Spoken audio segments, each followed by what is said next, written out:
નમસ્કાર, જય સ્વામિનારાયણ, જય શ્રી કૃષ્ણ મિત્રો.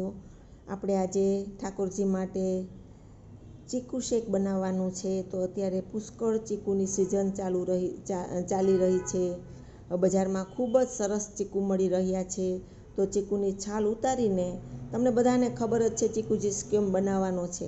પણ મારે તમને એક સંદેશો આપવો છે કે તમે બહારના પીણા અવોઇડ કરો, ઘરે જ બનાવો. કોઈ પણ ફ્રૂટ હોય એનું ઘરે જ કોલ્ડ ડ્રિંક્સ બનાવીને પરિવારને પીરસો, ઠાકોરજીને ધરાવો અને શુદ્ધ મનથી ધોઈ ચાળી ગાળીને ઘરે બનાવશો તો એકદમ હેલ્ધી બનશે, તંદુરસ્તી મળશે બાળકોને તથા પરિવારના સભ્યોને અને ગુણકારી બનશે. કેમ કે આપણે જે બનાવીએ છીએ એ હેતથી બનાવીએ છીએ, ભાવથી પીરસીએ છીએ આપણા પરિવારને.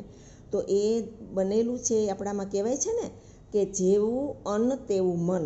એટલે આપણે કોઈ પણ વસ્તુ બનાવીએ તે એકદમ શુદ્ધ ભાવથી હેતથી બનાવવાનું છે. નામ સ્મરણ કરતું જવાનું. તમે જે કોઈ ઈષ્ટને માનતા હોય એ ઈષ્ટનું નામ સ્મરણ કરતું જવાનું છે અને આપણા પરિવારને પીરસવાનું છે. એટલે આપણા પરિવારની અંદર હેલ્ધી, તંદુરસ્ત રહેશે પરિવારના સભ્યો અને સાત્વિક વિચારો મળશે.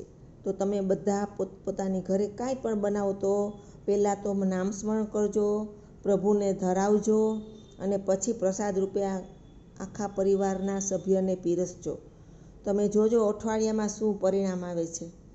કેમ કે સાત્વિક મન અને નામ સ્મરણથી જે વસ્તુ બનાવેલ છે એ ક્યારેય એળે નથી જતી. એટલે એકવાર જરૂર ટ્રાય કરજો. જે કાંઈ બનાવો એ નામ સ્મરણ કરતાં કરતાં બનાવજો, ઠાકોરજીને ધરાવજો અને પછી જ પરિવારને આપજો. તમે જુઓ ચમત્કારિક રૂપે બધાના વિચારો અને સાત્વિકતા આપોઆપ પરિવારમાં આવશે. તો જરૂર ટ્રાય કરજો. મારી ચેનલને સબસ્ક્રાઈબ કરજો. Thank you.